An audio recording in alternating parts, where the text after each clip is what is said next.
नोएडा, यहाँ पे एक 12 साल के भाई ने अपनी 15 साल की बहन को प्रेग्नेंट कर दिया। नमस्कार दोस्तों, आप सबका स्वागत है हमारे चैनल के एक और नई क्राइम के वीडियो में। दरअसल ये कहानी है उत्तर प्रदेश के जिला नोएडा की। नोएडा का एक थाना है बिसरख। बिसरख के एक जगह से एक महिला ने 1090 यानी कि लखनऊ में फोन किया, वुमेन पावर लाइन पे। और उस महिला ने फोन पर कहा कि पुलिस की तत्काल जरूरत है, प्लीज जितने जल्दी हो सके उतने जल्दी पुलिस भेज दीजिए। बस इतना फोन पर बोल करके फोन को कट कर देती है। जैसे ही पुलिस को सूचना मिलती है, पुलिस मुश्किल से 5 से 10 मिनट के अंदर बिसरख थाने की इंचार्ज अनीता चौहान भारी फोर्स लेकर के मौके पर पहुंच जाती हैं, जहां से कॉल आया था। और वहां पर पहुंचने के बाद वो जो देखती हैं, वो देखकर वो खुद हैरान हो जाती हैं और उनके साथ जो और महिलाएं और भी पुलिस वाले आए थे वो सब भी हैरान हो जाते हैं। दरअसल बात ही कुछ ऐसी थी, एक 14 साल की बच्ची है जिसका पेट सामान्य से कुछ ज़्यादा ही बड़ा हो गया है। यानी कि जैसा एक नॉर्मल पेट होता है लड़कियों का, वैसा नहीं था, उसका पेट कुछ ज़्यादा ही फूला हुआ था। यानी कि एक 14 साल की बच्ची जो कक्षा 8 में पढ़ती है, उसका पेट सामान्य से कुछ ज़्यादा बड़ा होने से वो महिला और उसके घर वाले परेशान हो जाते हैं। और पुलिस देखती है कि बच्ची एक कुर्सी पर बैठी हुई है, उसके माँ बाप उसके सामने बैठे हुए हैं और कुछ गाँव वाले भी आसपास खड़े हैं और कुछ लोग बैठे हुए हैं। और उन सभी की आंखों में कई सवाल छिपे हुए हैं कि ये क्या हुआ, कैसे हुआ, कब हुआ और कहाँ हुआ। वो महिला इस वजह से परेशान हो जाती है क्योंकि वो उसकी माँ है और वो दूसरों के घर पे झाड़ू पोछा का काम करती है। और आज कई दिनों के बाद वो बच्ची अचानक से उसकी माँ के सामने आ जाती है, क्योंकि हमेशा उस बच्ची की माँ रोज सुबह काम पे चली जाती थी, लोगों के यहाँ वो झाड़ू पोछा का काम करती थी और रात को वो देरी से घर पे लौटती थी, जिसकी वजह से बच्ची हमेशा सोई पड़ी मिलती थी और लेटी हुई रहती थी। क्योंकि उसकी माँ रात को लेट आती थी तो बच्ची सोई रहती थी, इसकी वजह से वो अपने बच्चों पर ध्यान नहीं रख पाती थी और रात को बस घर पे रहती थी, सुबह फिर से काम पे चली जाती थी।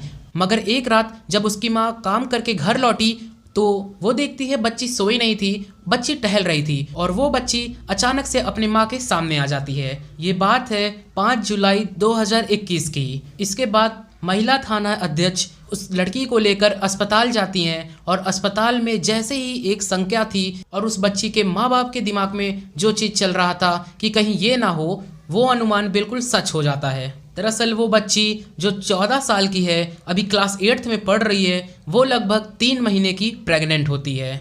उसके बाद पुलिस वाले और डॉक्टर मिल करके उस बच्ची से पूछते हैं कि बेटा ये आपका पेट इतना बड़ा क्यों हो गया। बच्ची शुरू में तो चुप रहती है, कुछ बोलती नहीं है, मगर जब बार बार पुलिस वाले, डॉक्टर, उसके माँ बाप सभी लोग उससे पूछते हैं तो आखिरकार वो टूट जाती है और वो रोते रोते कहती है कि उसका जो छोटा भाई है अमन, जो अभी 12 साल का है, उससे ठीक 3 साल छोटा है, वो अभी 6ठी क्लास में पढ़ता है।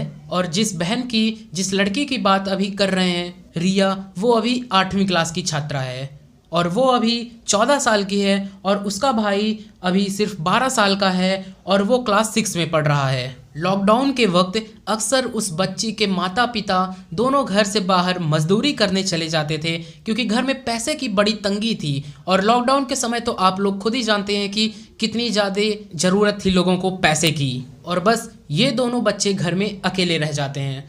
न जाने कब और क्या देखकर इन दोनों बच्चों में ऐसा क्या हो जाता है कि ये दोनों गलत रास्ते पे चले जाते हैं और आपस में ही कुछ गलत कर लेते हैं। यानी कि ये दोनों बच्चे एक दूसरे के साथ फिजिकल रिलेशन बना लेते हैं और इन्हें अच्छा लगने लगता है। और ये एक बार नहीं, इसको लेकर के बार बार कई बार ये इंटीमेट होते रहते हैं, क्योंकि हर दिन उनकी माँ और उनके पापा दोनों घर से बाहर मजदूरी करने के लिए चले जाते थे। माँ लोगों के घरों के झाड़ू पोछा करती थी और पिता मजदूरी करते थे।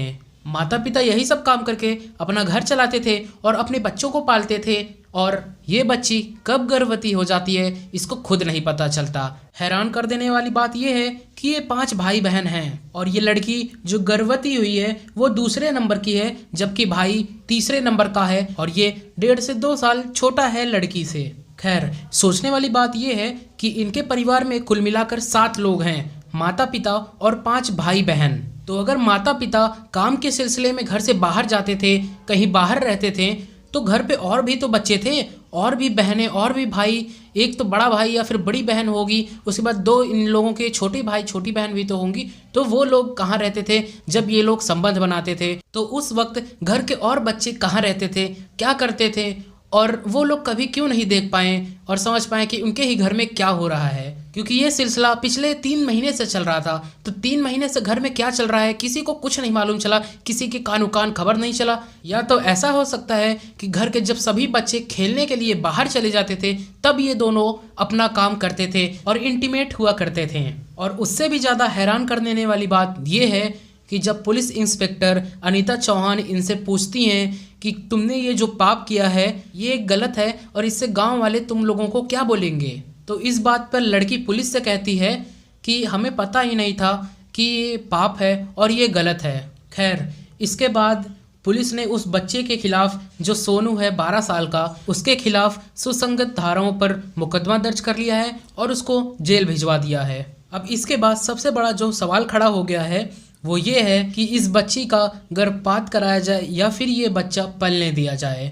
यदि इस बच्चे को पलने दिया जाता है तब भी सामाजिक स्तर के लिए ये गलत है और इसका अगर गर्भपात कराया जाता है तब भी गलत है। मगर इसके लिए इसके माता पिता के पास ज़्यादा समय नहीं बचा है। बामुश्किल बचे हैं तो बचे हैं, बहुत ही कम बचे हैं। 2 हफ्ते का समय दिया जाता है कि 2 हफ्ते के अंदर इस बच्ची का गर्भपात अगर कराना हो तो करा लिया जाए, वरना इसके बाद उसके जान को खतरा है। लेकिन इससे पहले उस बच्ची के गर्भपात कराने के लिए कोर्ट से परमिशन लेनी पड़ेगी।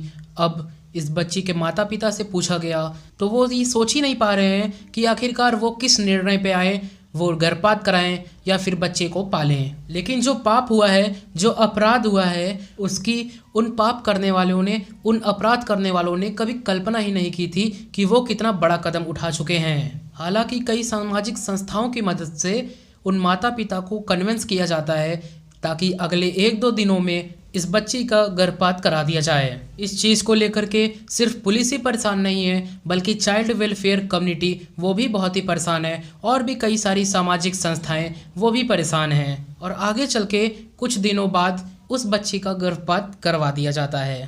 खैर, अगर आपके भी घर में इस तरह के बच्चे हैं तो कम से कम अपने बच्चों पे ध्यान दें और ख़ास करके आजकल मोबाइल पे उनके ज़्यादा ध्यान दें, क्योंकि आजकल के पेरेंट्स अपने बच्चों को मोबाइल तो ज़रूर दे देते हैं मगर मोबाइल देने के बाद बिल्कुल उन्हें फ्री छोड़ देते हैं।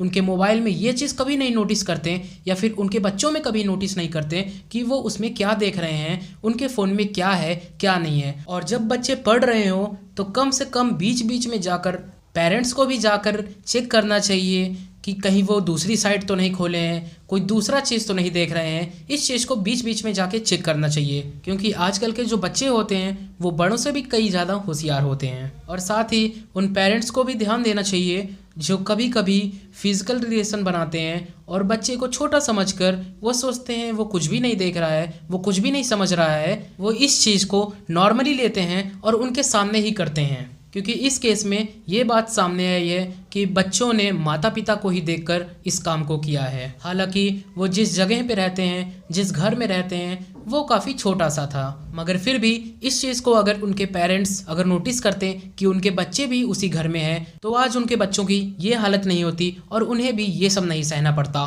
खैर, अगर आप लोग नए हो इस चैनल पे तो प्लीज़ वीडियो को लाइक करके चैनल को सब्सक्राइब कर दीजिएगा और कमेंट में अपना भी राय दीजिएगा कि इसमें किसकी गलती थी, बच्चों की या उनके माता पिता की। तो आज के लिए बस इतना ही। चलिए मिलते हैं किसी दूसरे वीडियो में किसी दूसरे टॉपिक के साथ। तब तक के लिए आप लोग अपना ध्यान रखिए।